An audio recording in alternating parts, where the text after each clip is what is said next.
So good. My name is Itir.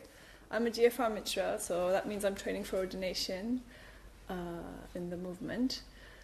And this is my third talk since I've been back from a course in Adhisthana in the UK. So I've done a 5-month intensive Dharma course with 7 other women. So there was 8 of us on the course.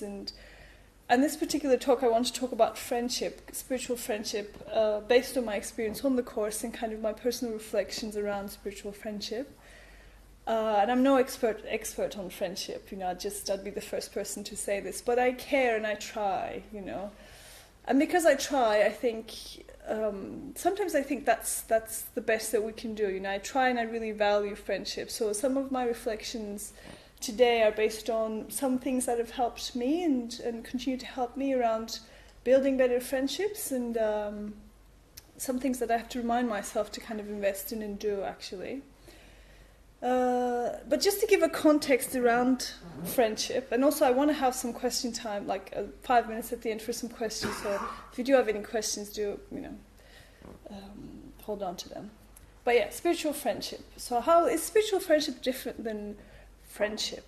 I think that's kind of an interesting thing to look at, but definitely in the Buddhist tradition, friendship is really important. So if you've been around Triratna for any length of time, it's very possible that you would have heard the story, this exchange between Ananda and the Buddha. So Ananda is the Buddha's cousin, but also kind of closest companion, and they spend a lot of time together. And Ananda deeply reflects on things. So one day he's reflecting, and I'm paraphrasing the story. He's reflecting and thinking, and he goes up to the Buddha and he says, "Oh, I think spiritual friendship is pretty important. I think it's the half of the spiritual life, isn't it?" And the Buddha says, "Say not so, Ananda. It's the whole of the spiritual life. Spiritual friendship is the whole of the spiritual life." So, what does this mean? What does this mean? Spiritual friendship is the whole of the spiritual life. I think this is something that we can reflect on, on a daily basis. And spiritual friendship, that's a translation of Kalyana Mitrata. And Kalyana Mitrata, the Kalyana, means beautiful. So spiritual friendship is something that's supposed to be very, very beautiful. So it's not a chore, right? It's not, we don't force ourselves to be friendly, we don't force ourselves to show up, and, I deeply believe that loyalty and, commitment is very important in friendship, but it's something that something that should delight us. And there's a quote from Bhante Sangharakshita that I really, really love, so I want to kind of share this. And Sangharakshita is the founder of this movement. And he says, the primary meaning of Kalyana in Kalyana Mitrata, which is spiritual friendship, is beautiful. In spiritual friendship, we take delight in the spiritual beauty of our dear friend. This aspect of taking delight means that we not only see a person as a person, but also like what we see. Enjoy and take delight in what we see, just as we do with a beautiful painting or poem. Except that here the painting or poem is alive. The painting can speak to you, and the beautiful poem can answer back. This makes it very exciting and stimulating indeed. I think this is beautiful. Let's reflect on our friendships. Do we take delight? It's something that we, that delights us. It's like our friend is like a beautiful poem or a painting that can, talk back and we can have an interaction with, I think this is just lovely. And I've kind of come up with 10 points based on my experience of friendship, that helps build spiritual friendship, helps build friendship in general. And I want to kind of share these 10 points, and then hopefully we'll have some time to talk about them and see if any of it resonates with your experience of friendship. And the first point that I think is quite important in friendship is to take an interest in the life of your friend. So this is really important. So I think, especially when you have a busy life, you have different friends that you kind of see in specific conditions, don't you? You have your work friends, and then you have your friends you go out with on a Saturday night, and you have your friends, your high school friends, And we might know our friends in a very particular way, in a specific context, but we might not know anything else about their life, right? I think it's very important to kind of get a fuller picture of our friends. So we need to ask them about, their parents and their family, right? Their upbringing, what do they like, what was their education like? What did they do in the summers when they were growing up, right? So this kind of a fuller picture of a person, I think is really important. In this tradition we have, in Triratna we have a tradition in which we share life stories, right? That's something that happens on retreat, and it's something that's emphasized, and that's really, really important. It's an actual practice, right? You sit down with someone and you say, hey, these are 3 or 5 points that are really significant points in my life that I want to share with you, right? And you can have a theme that you want to share around, or it can just be spontaneous. But it's just so lovely to be able to hear or have a space, maybe an hour or 2 or even longer, for someone to just talk about their life, and their past and their different relationships, and for this to be witnessed. I think this is really lovely. And I'd encourage you all to do that with your friends, friends that you want to get to know a bit better, to kind of deepen your connections with, sharing life stories. I remember when I was on the course, there was 8 of us, and there were people from all different backgrounds. So there were 2 Indian women, for example. There was me, a Polish woman, a German woman, and I think during the first week we had a whole day to share life stories.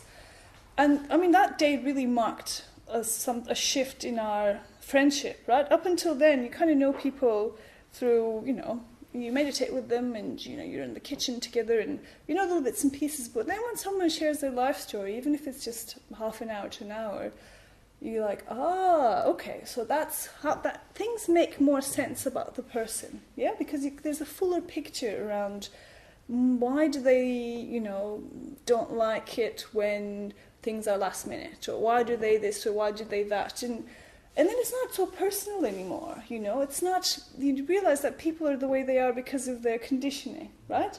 So that's just so lovely. It's just, I'd really encourage you to get a fuller picture of your friend, right? So that's number 1. Take an interest in the life of your friend.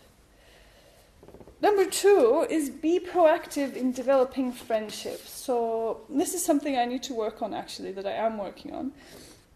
And I find some people are very good at this. If you want to be friends with somebody, ask them out for coffee, see if you can spend some time together. Just carve out some time and say, hey, do you want to catch up, right? If you don't do that, you're not going to, you have to be proactive to develop friendships.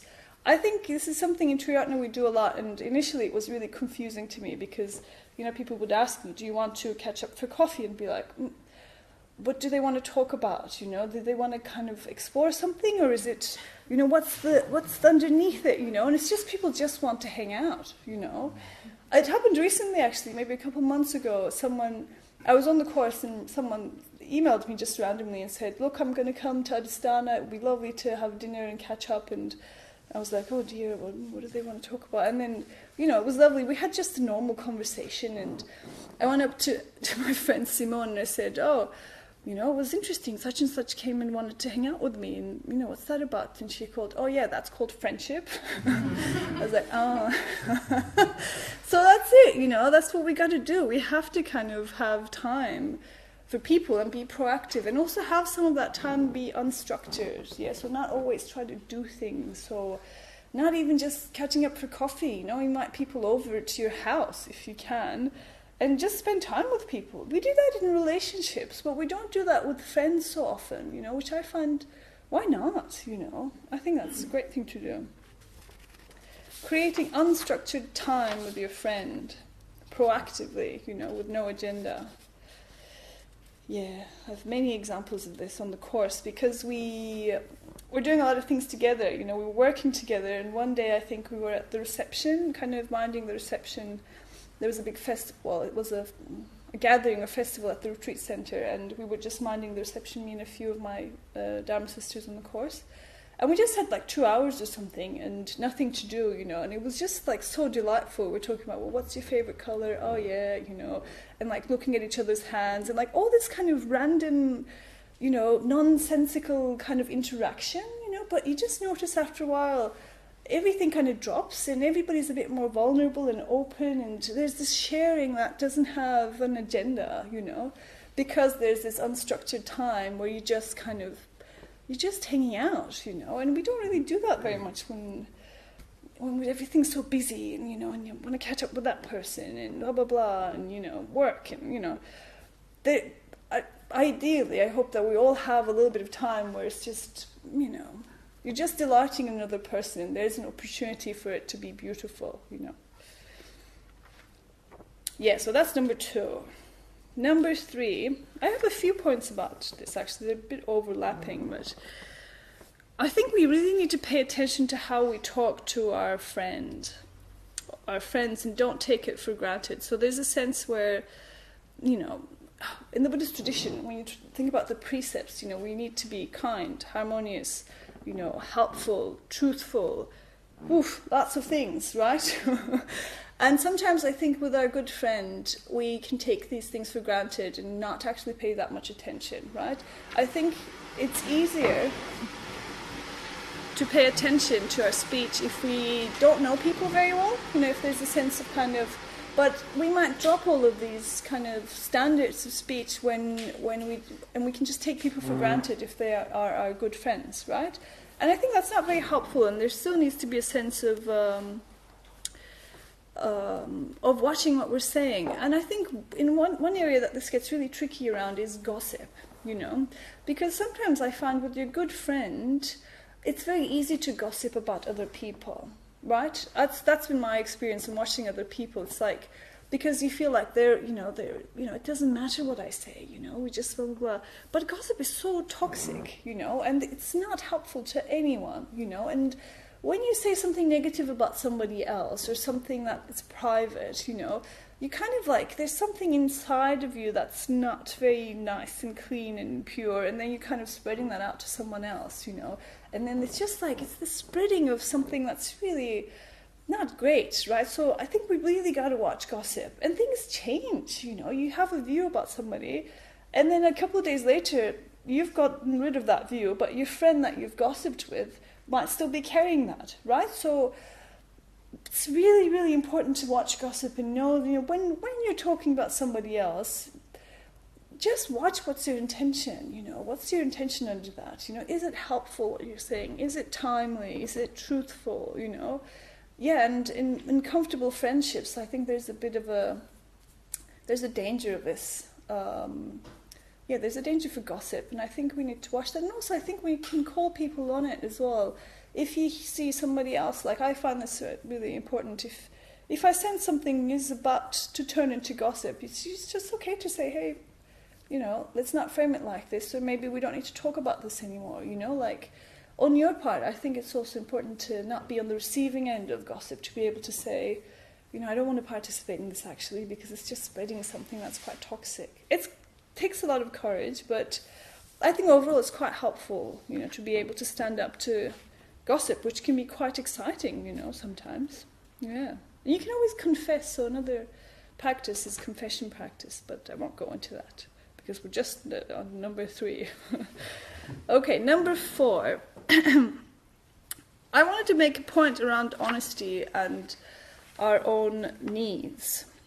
There was one person on the course, Marie, so she's a delightful woman, and she's extremely honest. So she's German, she has this German honesty, and and she's very emotionally, she's like, she has a big personality. Initially, it's like, the things that she would say about how she feels about things, I'd be like, wow, how can she say this? But later on, I just noticed she's saying that because she wants to invite you in, She'd say, oh, I think that's really ugly, And, like, I would never say that, because I'd be like, oh, what would that sound like? But it was so freeing for her to be able to say that. Made me feel, oh, it's okay if I think something's ugly, I mean, I wouldn't put it in those words, but there's an invitation there when she's saying that. She's like, I want you to know how I'm feeling, I want you to know where I'm at, She doesn't need me to make it okay for her, or she doesn't need me to tell her, oh, it's actually not that ugly, She's just like, this is where I'm at.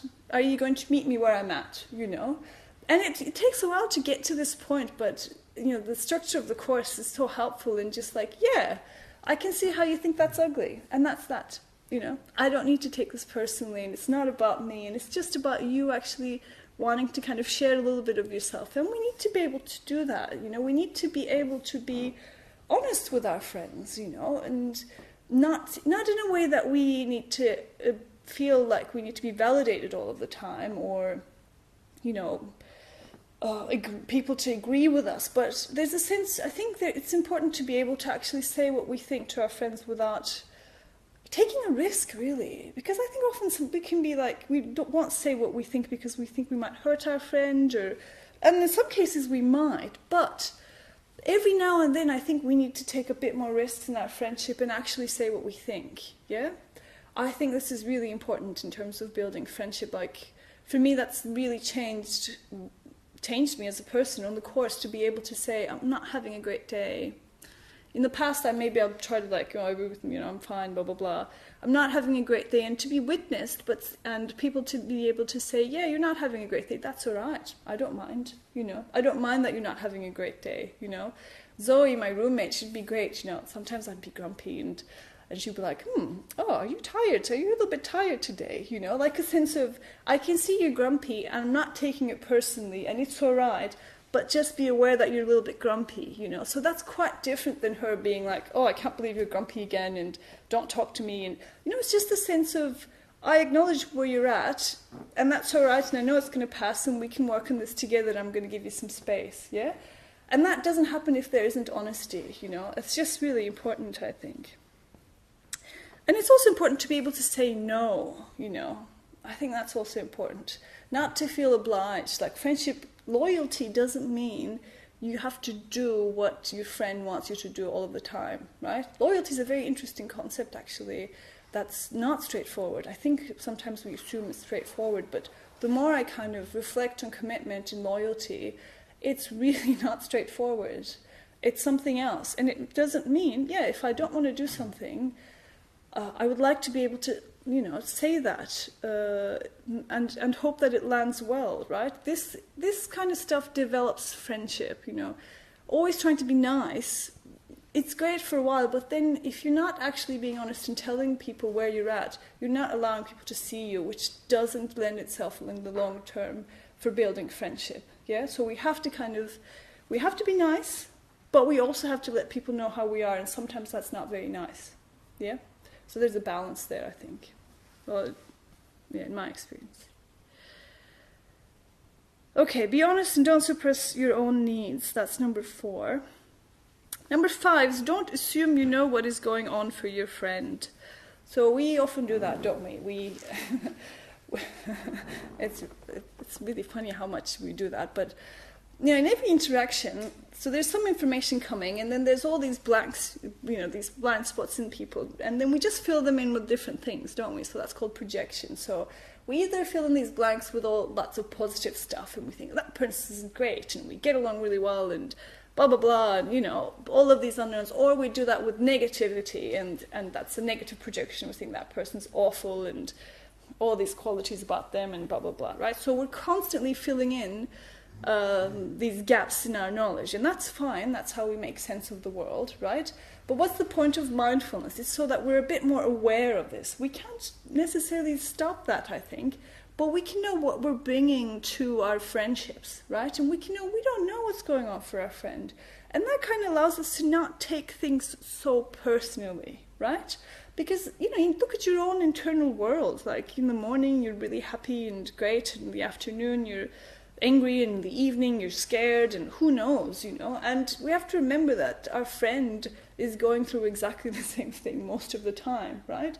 We can't assume that. So then this means that we can't just, you know, it's very hard to justify feeling like a victim in a friendship if you can just step out of that and think, I don't know what's going on for my friend, right? Can I be curious about it? Can I try and ask them, you know, can I try and, you know, get a bit more information and not fill in all the blanks with my potential, you know, guesses of what's going on for that person, yeah? So this, again, links with this kind of sense of, yeah, don't just assume, you know, and this is just so true, like, time and time again, this has happened to me, like, I just, I've assumed so many things, and I go and talk to that person. It's like not like that at all. That's not what's going on for that person at all. But that again takes this kind of, you have to get out of yourself a little bit and reach out and say, look, this is what I think is going on. Is this what's going on? Not just in conflict, but also, just as a process of getting to know people, I think. Yeah, and assuming that, this thing, Turkish people do this a lot. I don't know about Australians, but this expectation that people should be able to read your mind.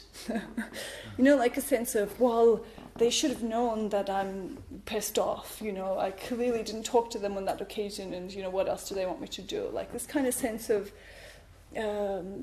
ties into something else I'm going to talk about, the next point about self-righteousness, right? If you're upset about something, just tell your friend that you're upset about something. Like we often do the sense of, why don't they just understand, and why can't they just this, that, or the other? But why should they, It's kind of making people, not allowing people be who they are, and it's actually not fair, It's not that fairness is a really important, the most significant value in life, but it is a sense of, it's not realistic. It's not realistic to expect people to know where we're at either, just as much as we don't know where other people are at, right? So it goes kind of both ways. This thing about not assuming what's going on for our friend and not assuming our friend knows what's going on for us, because they probably don't, they don't probably. Number 6 is friendship is not about being right. So you can be right but unhappy, right? I don't know if anybody's had this experience, but I'm right. Why don't they see I'm right, So who cares if you're right? Seriously, it doesn't matter. It's being right is not something that you can build a friendship on, right? You can be right and lonely and, in your room and in your meditation constantly thinking about how right you are and how wrong they are. And where does that take you? It's a complete waste of time. So if we're hung up on something around being right, you got to look into that, So what am I protecting here? What am I tightening up around? What am I closing down around, And under that, there will be 90% of the time, in my experience, there's fear and vulnerability, right? Because we're not feeling seen, or we're not feeling taken seriously, or we're not feeling, valued, And then we have to find a way to give that to ourselves in some way. Yeah, we can't expect people to, make us feel, like a complete human being, or make us feel all these ways that, it's not possible, right? But we have to get to know what is it that we want, and then hopefully find other ways in life that are more fulfilling than other people's, taking from other people, of ways to kind of satisfy this, right? So it's not about being right. Friendship is not about being right. There's a lovely poem in Itir book. I can't remember who's it by, but there's a line in that says, it's about being the more loving one, right? So I think this is a lovely koan. Like, how can you be the more loving one? It's, instead of being right, can I be more loving? Can I be the more loving one in this context, right? And what would stop me from being the more loving one? What do I think I need to give up? Like, these are all questions that link directly back to wisdom, the sense of fixed self, This is why spiritual friendship is the whole of the spiritual life, because any teaching you can explore within the context of friendship. It's not just about having someone you can call when you're feeling bad, which is great, of course, but also it's this whole sense of how do you move beyond your sense of fixed self. Yeah.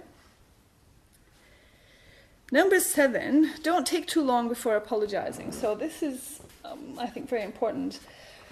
And it's difficult to apologize. It's not always easy. So I think if we all had a few little tricks in our bag, kind of little strategies that can help us forgive more easily, So I think we just kind of prepare in advance. So what helps you forgive more easily, For some people it would be, thinking about the past and how in the past, you kind of the lovely times you did have with that person, you can bring them to mind. For other people, I've heard this being, put forth as a tip. You have, remembering that you might not like that person, but their whole family really likes them, or you can think of other people who really like them, and that might help you forgive. Or you can just think about the consequences of what might happen if you don't forgive, right? So let's take this seriously, the whole business of forgiveness, and come up with a few strategies that will help, right? Because knowing that it's the right thing to do is not going to make you forgive, right? Forgiveness is not an intellectual thing. It's an emotional thing, in my experience, as well as an intellectual thing. So coming up with a few strategies around, how can we forgive and how can we apologize, I think is very, very helpful. In this, it's also helpful to, if we get to know ourselves a bit more, then we can know what we're bringing into a potential conflict with a friend, right? Then you can take responsibility for it, and then it's way easier to apologize, yeah, these are my habits, and this is how I react when this happens. And, again, the whole the importance of mindfulness comes in here as well, in terms of working with apologizing, and I think not forcing it is also really important. Sometimes it takes time, the sense of it just takes time. You kind of have to come to a point where you just, you're ready to move on. Not taking too long, but also you can't force, I don't think you can force it either. You can't force it, really. Number 8 is to be loyal. I think it's really important to be a loyal friend. Yeah, loyalty is very, very important, but that doesn't mean codependence, so that's interesting. What is loyalty, I think loyalty, in spiritual friendship, ideally, the whole point of spiritual friendship is 2 people or more people are committed to certain ideals, right? If we're talking about the Buddhist context, you're committed to ethical precepts, for example, and you're committed to being kinder and more open and more loving, right? So I think loyalty starts with acknowledging that you're both loyal to these principles, right? And these values and ideals. And you're loyal to your friend because of your shared loyalty to these principles and ideals. Loyalty to your friend doesn't mean you have to agree with everything your friend says and enable them if they have a bad habit, Bhante Sangharakshita says, friendship should be like a cold shower, not like a warm bath. And I think that's true, sometimes it needs to be like a warm bath, but sometimes it's got to be like a cold shower, something that wakes you up, and we got to be able to do that for our friends and just say, hey, look, we've been doing this for the past whatever weeks, maybe you have to think about it, or just be able to bring certain difficulties to the attention of our friend, I think. And that's loyalty, Loyalty is, I think, to be able to take a risk even though your friend's not going to like it very much because of your loyalty to the common practice, right? So it's not about being liked either, friendship. Maybe initially, of course, there has to be care and love, and, it's very hard to be a good friend to someone you don't like very much, That's, we're not talking about that. But at one point, we've got to move beyond what we like in each other, in terms of, building a friendship, long-term friendship. Number 9 is to be generous. I think this is really important. We need to be generous with our friends, really with our time, with our resources, with our views and opinions, sharing ourselves into as much as possible. And energy, and just be open-handed and generous with our friends. There's no point of holding back from a good friend, this is another thing that you can just take on as a practice. Do I have time for my friends, when they need me? Is it something, or even spontaneously, am I generous? I think that's the foundation of friendship. It's nice to buy people presents. I found this really helpful, just randomly, for your friends. It shouldn't just be that straightforward as well, just buying someone a present, or just taking them out for dinner, or it's just we underestimate generosity. I think it's not just with our money, but just doing a few delightful things, because if spiritual friendship is something that's supposed to be beautiful and delightful, well, we got to bring that ourselves into this mix, don't we? So we have to actually do a few delightful and lovely things, I think that's fun. And we need to not be too generous with our advice. I think that's another thing with friendships. You know, we can't really get upset if our friend doesn't want our generosity. You know, sometimes that's another thing. Like, you want to be generous and you want to be open and you want to share, and then your friend's like, "Oh, I don't really want this. You know, thank you very much." We have to be able to handle that as well. You know, being generous is lovely, but the intention is quite important here. You know, so.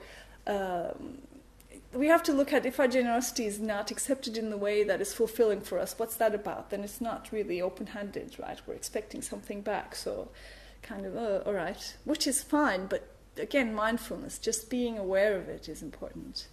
And the last thing I want to talk about, and maybe we'll have like around 5 minutes for questions, is that we have to take every opportunity to rejoice in our friends. I think this is really important. Vajratara on the Course told us a story where I think the Buddha and Ananda are talking, and I can't remember who exactly, but Ananda is talking about Shariputra or something, saying, "Oh, he's so great, isn't he? And he's really this and he's really that." And the Buddha is saying, "Yes, he is. He's really fantastic." And he's not even there, you know. And in the story, all these devas and devis and these heavenly beings are just around. You know, there's a sense of celebration. And I mean, I really feel that when you rejoice in someone who's not there, you know, when you talk about their good qualities, it just changes the whole atmosphere of the room, you know. It's just a sense of, this common sense of, yeah, that person is really great, aren't they? It's so lovely how they've done that thing, you know.